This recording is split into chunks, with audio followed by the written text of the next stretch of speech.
Kemudian selanjutnya, kalau kita lihat memang di kepemimpinan Pak Jokowi 7 tahun ini, kenapa mengalami kenaikan yang eksponensial, Mas Gilang, utang kita? Karena memang beliau memiliki mimpi besar membangun konektivitas Indonesia. Dan ini, konektivitas ini adalah syarat kita untuk menjadi negara maju, Mas Gilang. Nggak bisa. Konektivitas ini di 3 jalur, kalau kita tidak bangun, sulit kita take off menjadi negara maju. Konektivitas laut, berarti pelabuhan, baik pelabuhan barang dan perlintasan manusia. Yang kedua adalah konektivitas darat. Jalan tol harus dibangun. Yang ketiga, itu konektivitas udara. Bandara-bandara mesti dibangun.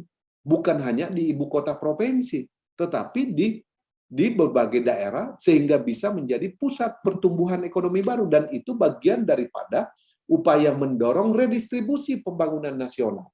Sehingga cita-cita kita untuk mencapai keadilan sosial sesuai dengan pasal 5 Pancasila, sila kelima Pancasila, itu kita bergerak menuju ke sana.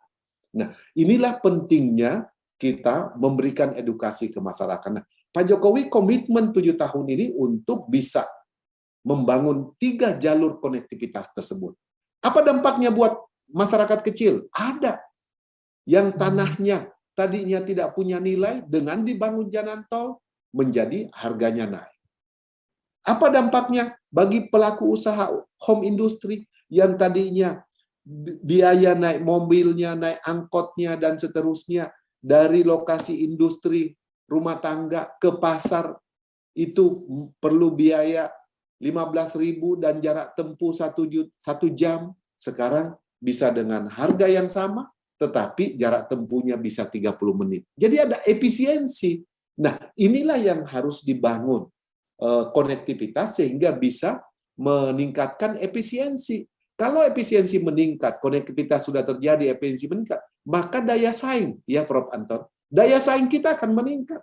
Kalau daya saing kita meningkat, saya yakin doing business kita juga akan semakin baik. Kita tidak lagi berada di bawah negara-negara tetangga seperti Singapura, Malaysia. Kita bisa lebih baik dari mereka kalau kita terus juga mendorong reformasi birokrasi, Mas Gilang. Karena akuntabilitas publik, good governance harus kita tunjukkan ke masyarakat. Layanan publik yang efisien, SDM yang produktif, infrastruktur yang connecting di mana-mana, kemudian cost ekonomi jauh lebih efisien.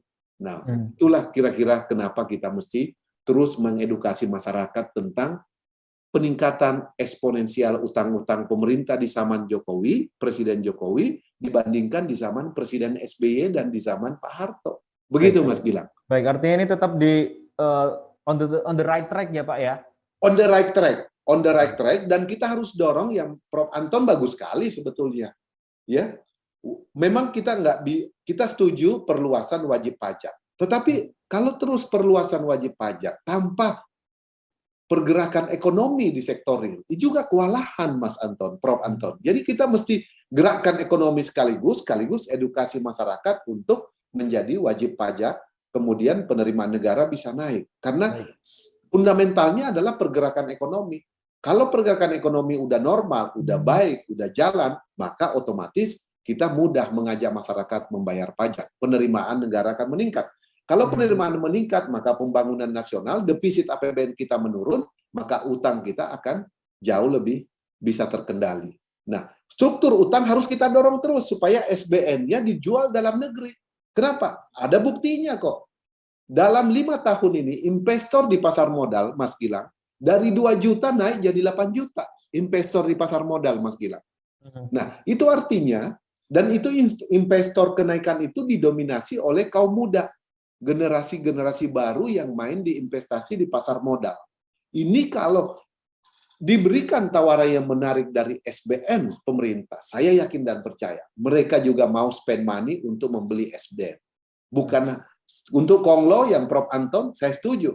Bahkan kalau perlu kita dorong bikinkan PMK, pembayar wajib pajak dengan pembayar sekian, wajib membeli SBN sekian dalam setahun. Itu bisa, kenapa tidak untuk kita bisa rintis. Bagian daripada akselerasi kebijakan untuk memperkuat struktur utang kita di mana kita tidak memiliki interdependensi lagi dengan luar negeri. Begitu Mas Gilang. Baik, terima kasih Pak Samad. Itu tadi kembali SBN yang disinggung, surat berharga negara yang mungkin bisa dimaksimalkan. Terima kasih sudah nonton. Jangan lupa like, subscribe, dan share ya.